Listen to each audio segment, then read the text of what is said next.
Hey everybody, so I'm just about to ride Benny,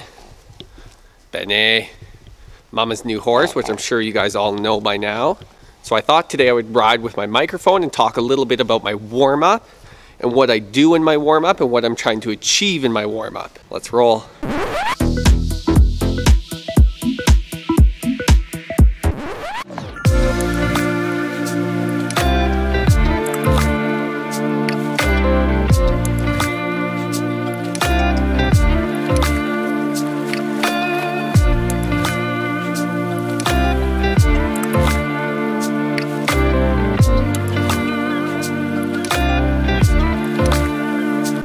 For my warm-up, it's very important. The number one thing I try to focus on is suppleness and relaxation. So I really want the horse to be working well over the back and making the horse, in this case, like for Ben, a bit more down in the neck. Because I want to be able to set him up so that when I come with my half halts, that they travel freely all the way through the horse. And whenever there's tension somewhere in the body, your half halt will generally stop at that point where there's tension. So I won't be able to get a fully effective half halt going on. If a horse is physically supple, it's generally mentally supple as well. So already here in the walk, you can start to see he's starting to sort of come a bit more down in the neck, which means he's getting a little bit more relaxed. So that's the thing with everything the horse is doing is just giving me feedback. So if the head and neck say come like up, like here a bit, it's just feedback telling me, okay, there's a bit of tension, there's some hotness, some nervousness, and I need to focus the attention of my warm-up on addressing that.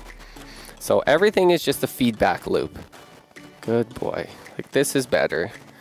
This is what I want. Like, I feel when the head and neck is down like this and stretching, he's calmer through the body, he's more supple over the back, and he's relaxing more mentally. So then I just try to carry the exact same thing forward into the trot work. So first, even before I ask for the trot, I try to set him up so that he's in a good position in terms of where I want him through his body, that he's very relaxed over the back before I ask for the trot. I'm constantly trying to set my horse up to succeed. He wants to get a little bit short in the neck and tight in the neck, which again, I think is very Frisian-y. So I'm constantly on a quest to lengthen his neck and get him working through the back a little bit better. So his tendency is when I take contact is to sort of curl a little bit behind and to stay a bit short in the neck. Oh, good boy. I encourage them when they snort out like that, because also I think they have to be relaxed to do that.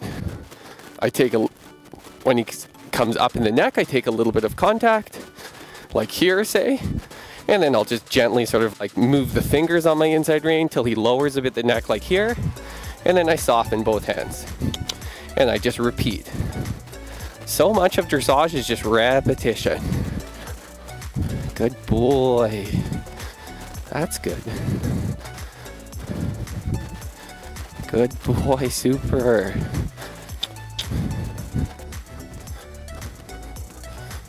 And then same thing into the canter. So I try to set him up in like a positive way. Good boy. Such a good boy.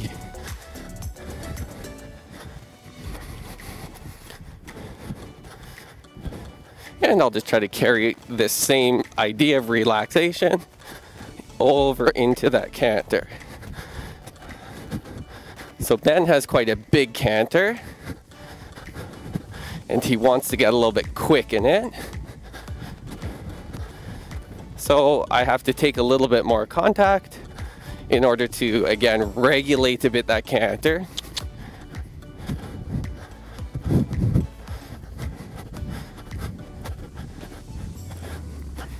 And of course with Ben, the moment I take more contact, he wants to get short again in the neck. So the canter's a little bit tricky right now. Good boy. And that's the thing, mistakes, the horses make mistakes.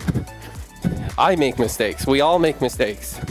But it's just trying to be very clear and addressing those mistakes quickly so that the horse understands better what it is we want.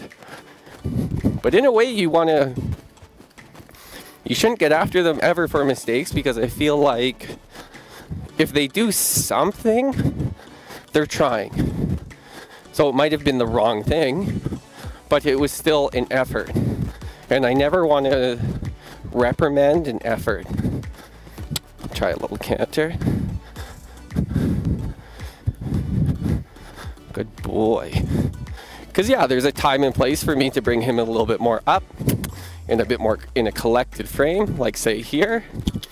I want to be able to sort of shorten the boundary a little bit, and he stays a bit up,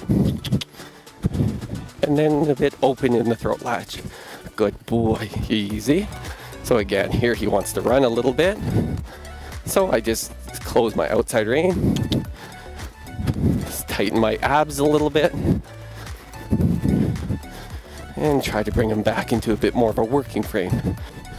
When he gets quick, he gets away from me, which means I half halt with my body or my reins, and he doesn't respond quick enough. It takes too long to get the appropriate response, so I don't want to cross that threshold where it's taking too long to get the response that I want.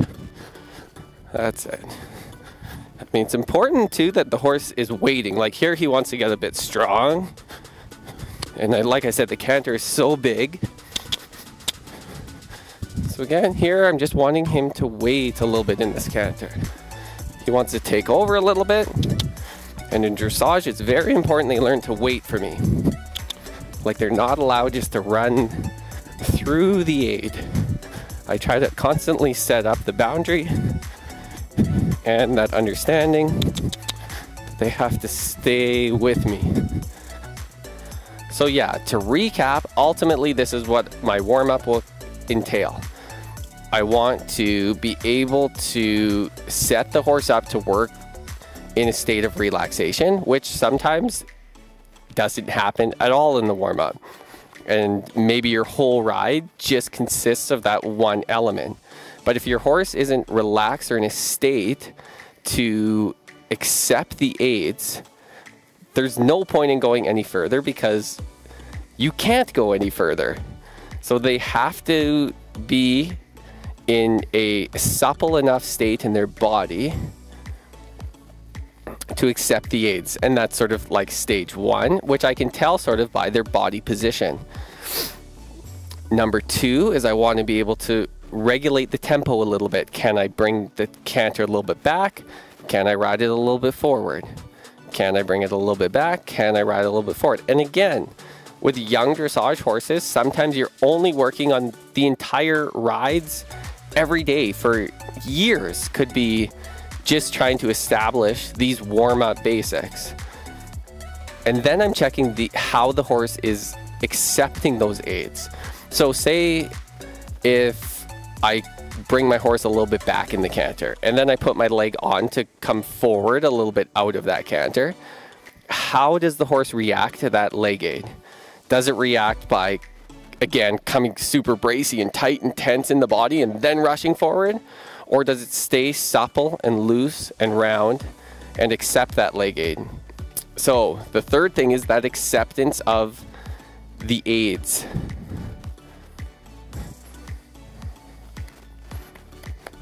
So another thing to keep in mind is trying your best not to get discouraged. I think it's so easy to say that too, and as a human being, I get discouraged.